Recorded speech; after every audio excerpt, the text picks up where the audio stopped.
प्रधानमंत्री परदिन ये 2:30 भुवनेश्वर पहुँचे। प्रधानमंत्री 2:30 पहुँचे भुवनेश्वर एयरपोर्ट रे से स्वागत संबर्धना दिज्व आठी 5टा बेले से आम बीजेपी प्रथम जो एकाकी सरकार हम से सरकार शपथ ग्रहण उत्सव महासम जो हम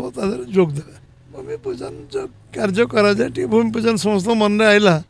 टे भूमि पूजन कर दियो भूमि पूजन नहीं से केंद्रीय पार्लियामेंट पार्टी डिसाइड कर स्थिर कला पब्लिक होटा नहीं समस्त उद्यम चेष्टा प्रधानमंत्री प्रधानमंत्री 93% पपुलारिटी थी ओडिशा रे एवं सी निरविच्छिन्न इलेक्शन रे एग्रेसिव जो प्रचार प्रसार जब ओडिशा रे कले जो कारण 20 पार्लियामेंट जीतला ओडिशा सरकार हला आ साधारण लोक निर्वाचन टाक लड़ुले साधारण लोक गोटे प्रमुख भूमिका थिला सब लोक समाज सब वर्गर लोक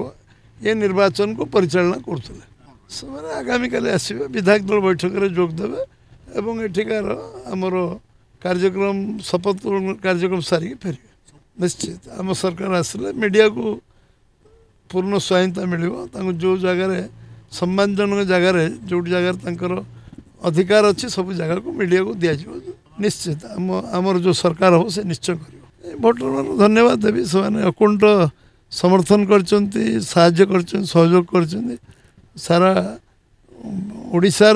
साधारण लोक जिते शुभेच्छा देले कम हम कारण से ही इलेक्शन लड़ी इलेक्शन।